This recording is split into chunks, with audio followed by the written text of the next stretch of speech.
You are watching another episode of the Broken Controller Club. My name is Ed and I'm your host. Make sure you don't miss all the sweet reviews and special features and hit the subscribe button. It'll be quick and painless, I promise. So with the Final Fantasy VII Remake now out and everybody forming their opinions on it, which are overwhelmingly good, and I'll have mine up here soon enough, I thought it'd be fun to take a look back at a Final Fantasy title that was very much a part of the world of 7, but got a mixed reaction from fans. Critics didn't really like it either, but then what a gaming journo has to say along with $3 will get you a cup of coffee, so I don't really pay too much attention to them. The magical year was 2006. Facebook had become open to 13-year-olds. Some of the biggest movies were Casino Royale, The Da Vinci Code, that dumpster fire that was X-Men: The Last Stand, and some of the big songs were that awful Bad Day song, the even more awful You're Beautiful song, and Rihanna's still catchy SOS.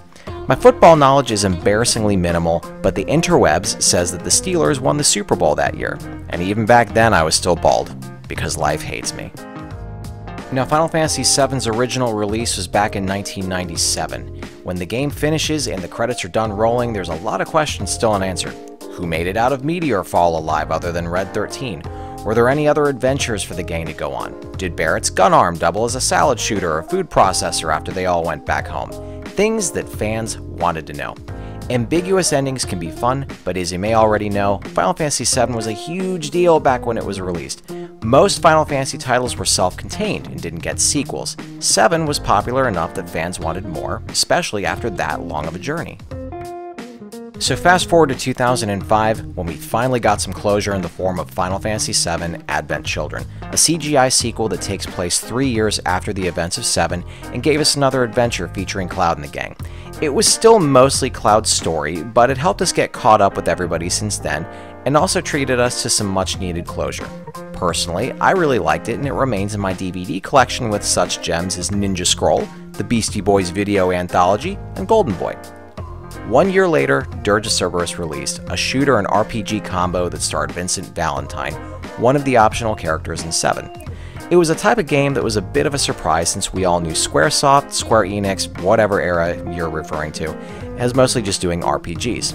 I bought my copy at launch and almost 15 years later decided to play through it again and see how it's aged, and personally I think it's got some wrinkles but can still be a fun time and deserves another look by those who might have written it off way back when.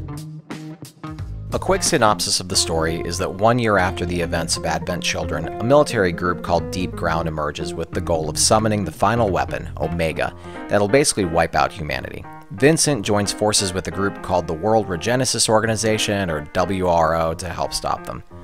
Among the major WRO members is former Turk Reeve, who's also the pilot of Ket Shi, and Yuffie, quirky ninja girl who battles in shorts that don't leave much to the imagination. But really the whole group is here, even if they don't play a huge role. You also get to learn more about Vincent's past, which has its interesting points. He's a little bit of a Debbie Downer, but he's still a character you can root for, which makes up for it. The cutscenes are typical Square awesomeness, and it'll bring a smile to your face to see everybody fighting together again, because at this point, it wasn't going to happen again for like 15 years. The villains are honestly kind of meh. They look like the same interchangeable bad guys you'd see in other Final Fantasy games, especially during that era of Square. They all have that weird pointy swoop hair thing going on like Maester Seymour from Final Fantasy X. Their motive is obviously world ending, which means you're headed for some pretty huge boss battles towards the end of the game. Leading up to that though, I kinda thought they were dull and you're mostly just killing tons of soldiers and big tanks and stuff. It's mostly a simple action game. You'll hit R1 to draw your gun's Cerberus, point, shoot, dodge, jump. You also have some limited materia at your disposal that, when equipped, fires off magic. Think of it as the difference between normal shots and missiles when you're playing Metroid. You gain experience throughout each level, but a fun twist is that if you die or complete the level, you have the option of applying that XP to your level gains, or you can convert it to money and upgrade your gear. If you feel confident enough in your stats that you'd rather upgrade your gun barrel or handle or whatever, then you can do that.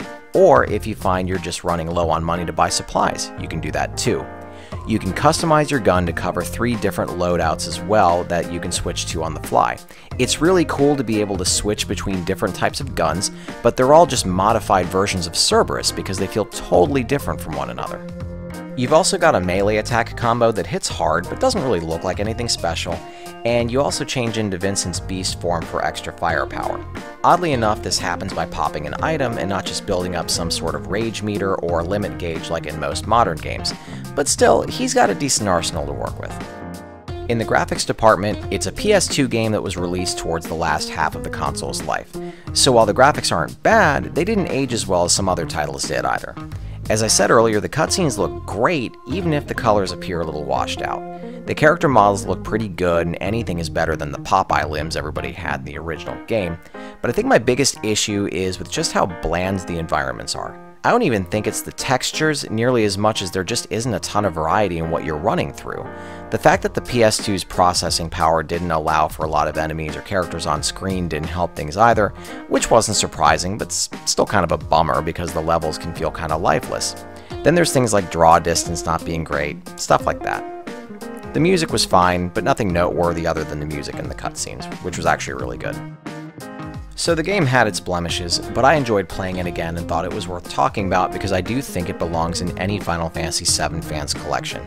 The customization and simple but fun gunplay mechanics are easy to pick up and mess around with, and it's a game you can probably knock out in a weekend. Also at the time of this video, I found out that there's a new trademark for Dirge of Cerberus that likely means it's getting remastered, and because I can talk myself into buying the same game multiple times, I'm excited to see what they touch up and improve in an HD remaster. I suggest that if you don't feel like getting a PS2 copy, give what I'm assuming to be an actual remaster a shot, and I think you'll have some fun with it. That's another one from my vault of games. If you enjoy my walks down memory lane or my reviews of newer titles, hit the subscribe button because I've got a lot more to feature. Thanks again for watching and for your support. Do you like what you see? Or did you lose a bet and have to subscribe to your most hated channel on YouTube? Do you feel sorry for me? Be sure to ding that sexy subscribe button before changing channels, as I have no shame and will take whatever I can get. Thanks again for watching.